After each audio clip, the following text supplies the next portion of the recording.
call me Tiago. I don't know who's Marco. I just hit this lotto. Hai, saya Amelia Pramaditya Putri dari kelas 11 IPA 4. Di sini saya akan meresensi sebuah novel dari karya penulis terkenal yang berjudul Kau, Aku, dan Sepucuk Angpau Merah, karya dari Terelie. Novel ini terbit pada tahun 2012 dan yang saya pegang ini adalah cetakan ke-19 dengan tebal buku 512 halaman. Novel Kau, Aku, dan Sepucuk Angpau Merah karya Terelie ini menggunakan sudut pandang orang pertama pelaku utama, di mana tokoh aku dalam novel ini bernama Borno. Borno dikenal sebagai anak yang pandai juga berpikiran kritis. Namun saat usia Borno menginjak 12 tahun, ia harus menerima kenyataan pahit bahwa ayahnya yang seorang nelayan jatuh dari kapal lalu tersengat oleh ubur-ubur. Namun yang lebih menyakitkan bagi Borno adalah di saat ia mendengar keputusan ayahnya untuk mendonorkan jantungnya. Di saat itu Borno berpikir ia tidak tahu apakah sengatan ubur-ubur atau justru malah pisau bedah dokter itulah yang membuat ayahnya pergi untuk selama-lamanya. Lalu setelah Borno lulus dari SMA, ia selalu berusaha untuk mencari pekerjaan, mulai dari bekerja di pabrik karet hingga akhirnya dia bekerja di dermaga feri. Namun saat ia bekerja di dermaga feri, dia selalu mendapat pertentangan dari saudaranya, yaitu Bang Togar, yang sekaligus Bang Togar ini adalah ketua dari PPSKT atau Paguyuban Pengemudi Sepit Kapuas Tercinta. Nah, dalam novel ini sepit itu adalah sebutan perahu, mungkin sebutan khas di Kalimantan ya, sebutannya itu sepit. Nah, Borno selalu mendapat protes dari mereka dan pada akhirnya mereka menyebut Borno ini sebagai pengkhianat karena menurut Bang Togar dan pengemudi sepit, gara-gara kapal feri itu penghasilan mereka berkurang.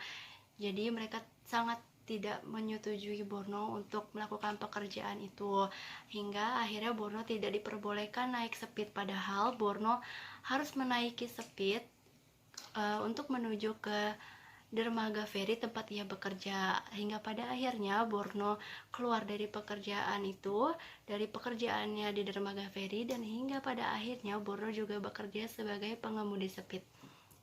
Di hari pertama Borno bekerja sebagai pengemudi sepit, di saat semua orang-orang belum ada yang mempercayai Borno, di saat itulah gadis berbaju kuning dan membawa payung merah itu datang dan naik ke atas sepit Borno dengan tenangnya, lalu duduk di barisan paling depan sepit Borno.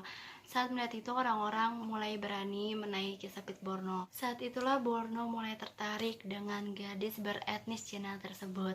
Apalagi saat Mei menjatuhkan angpau merah di atas sepit Borno. Namun, Borno pikir itu hanyalah angpau biasa, jadi Borno hanya menyimpannya dan sewaktu-waktu dia akan mengembalikannya.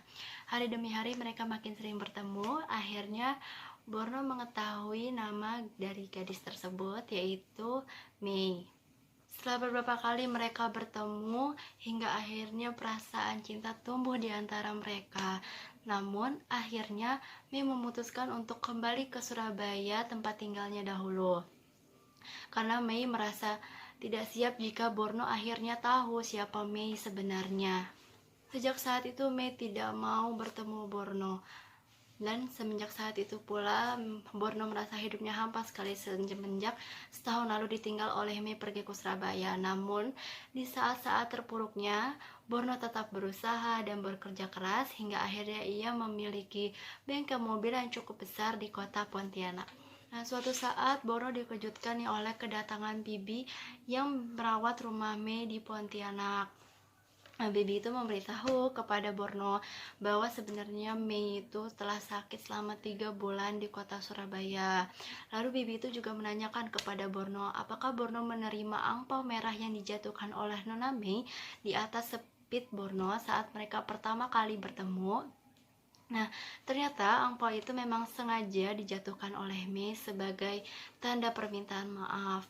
Dan di dalam angpau itu ada kertas yang bertuliskan permintaan maaf Mei, karena sebenarnya Ibu Mei adalah dokter yang menangani pencakokan jantung ayah dari Borno pada masa lalu. Saat mengetahui hal itu, pastilah Borno sangat terkejut, sangat sakit hati. Namun setelah membacanya, Borno justru mempersiapkan dirinya untuk menyusul Mei ke kota Surabaya dan menemui Mei saat Mei terbaring lemah. Dan di situ Borno justru mengatakan kepada Mei bahwa dia tetap akan mencintainya setelah ia mengetahui kenyataannya. Itu dia tadi sedikit kesimpulan tentang cerita Kau, Aku, dan Sepucuk Angpau Merah ini. 512 halaman, pasti banyak banget hal-hal yang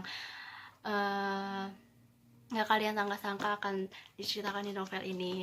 Dan kelebihannya menurut aku itu jalan ceritanya tuh nggak mudah ditebak, terus bahasanya juga sederhana banget, yang biasanya serial yaitu bahasanya mungkin sedikit membingungkan, sedikit agak mikir gitu bacanya, tapi ini tuh sederhana banget. Dan satu lagi yang nggak biasa dari novel ini yaitu tentang, biasanya kan kita dengar cerita-cerita romansa yang mellow yang mengubah benci jadi rindu, tapi ini nggak sama sekali. Ini ngangkat kisah cinta yang sederhana banget, bahkan dari yang profesi yang nggak kita duga, profesi pengemudi sepit, dan jarang banget novel-novel itu mengangkat profesi-profesi yang hampir nggak tahu, hampir nggak kelihatan. Itu juga menambah ilmu buat saya, gimana gambaran kota Pontianak, gimana gambaran profesi pengemudi sepit. Selain itu di novel ini juga lumayan ada beberapa kutipan-kutipan yang menarik, yaitu salah satunya,